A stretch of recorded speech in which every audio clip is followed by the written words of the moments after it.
पाकिस्तान में पबजी बंद कर दी गई है, क्या कहेंगे इस पे? हम बहुत खफे हैं, बहुत नाराज इस वजह से।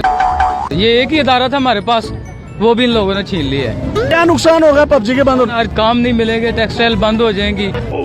पबजी बंद होगी तो क्या होगा? ਭੁੱਖੇ ਮਰਾਂਗੇ, ਹੋਰ ਕੀ ਹੋਣਾ? ਭੁੱਖੇ ਹੀ ਮਰਨਾ, ਨਾ ਰੋਟੀ ਖਾਣ ਨੂੰ, ਨਾ ਪੈਸਾ, ਨਾ ਤੇਲਾ, ਪੈਟਰੋਲ ਨੇ ਖਾਪੜੇ ਨੇ ਮਹਿੰਗਾ ਕਰ ਦਿੱਤਾ। ਇਹਦਾ ਖਾਣਾ ਖਰਾਬ ਹੋ ਜਾਣ, ਸਾਨੂੰ ਖਾਣ ਨੂੰ ਕੀ ਦਿੱਤਾ? ਜਹਾਜ਼ ਬੰਦ ਕੀਤੇ, ਗੱਡੀਆਂ ਬੰਦ ਕੀਤੀਆਂ, ਪਬਜੀ ਬੰਦ ਕਰ ਦਿੱਤੀ।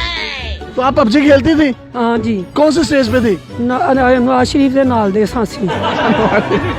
याद आ रहा ਤੁਹਾਨੂੰ नवाज शरीफ कि ਤੁਹਾਨੂੰ ਹਾਲੀ ਹੋਰ याद आएगा। ਹੋਰ इमरान खान ਨੂੰ ਵੋਟ ਪਾਓ, ਹੋਰ इमरान खान ਨੂੰ ਵੋਟ ਪਾਓ। नवाज शरीफ के दौर में पबजी सही चल रही थी? बिल्कुल सही चल रही थी।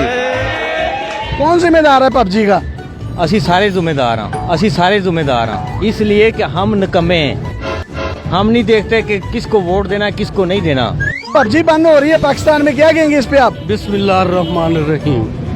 पहले आपने जो गरीब आदमी थे उन लोगों का रिज़्क बंद किया, रोजी बंद की। अब पबजी बंद कर रहे हैं, अब पबजी बंद कर रहे हैं। ये ट्रैफिक क्या करेगी, ये आवाम क्या करेगी? पबजी की बंदिश ना मंजूर, पबजी की बंदिश ना मंजूर। ये काम सही नहीं है, ये काम गलत है। तो अगर पबजी ना खुली तो क्या करेंगे आप? आप मोड़ बांधी गरीब है ना, भूखा और मोड़ की करना। तुम पबजी खेलते थे? हाँ जी। कितनी स्टेज पे थे आप? 18वीं स्टेज पे। नवाज शरीफ के दौर में भी पबजी चल रही थी और ये मतलब सब लोग खुशहाल थे, मजदूर खुशहाल थे। पबजी अगर ना खुली तो क्या होगा? देखें, मजदूर भूखे मरेंगे, मुल्क गरीब हो जाएगा। तो ये रियासत मदीना है जिसमें आप पबजी बंद कर रहे हैं। देखिए, मैं तो यही कहूँगा कि तमाम मजदूर भाई इकट्ठे होकर एहतजाज करें इस बात पे। तमाम लोग जब इकट्ठे हो जाते हैं तो फिर हुकूमत भी घुटने टेकने में मजबूर है। ये चंगी पीटीआई है, ये पहले पेट्रोल बंद, फिर सानू बंद, फिर लॉकडाउन। हुकूमत रियासत मदीना एक आंधी मदीना रियासत है जिन्हें पबजी बंद करती है। हाँ जी। और नवाज शरीफ के दौर च पबजी सही चल रही थी? ਉਹ ਸਾਡੇ ਵੱਲੋਂ ਭਾਬੀ ਚੱਲੇ ਜਿਹੜੀ भाभी पबजी नवाज शरीफ के दौर च पबजी सही चल रही थी? चल रही थी, ਤੁਸੀਂ ਕਿਹੜੀ? कारोबार भी ठीक चल रहा सी।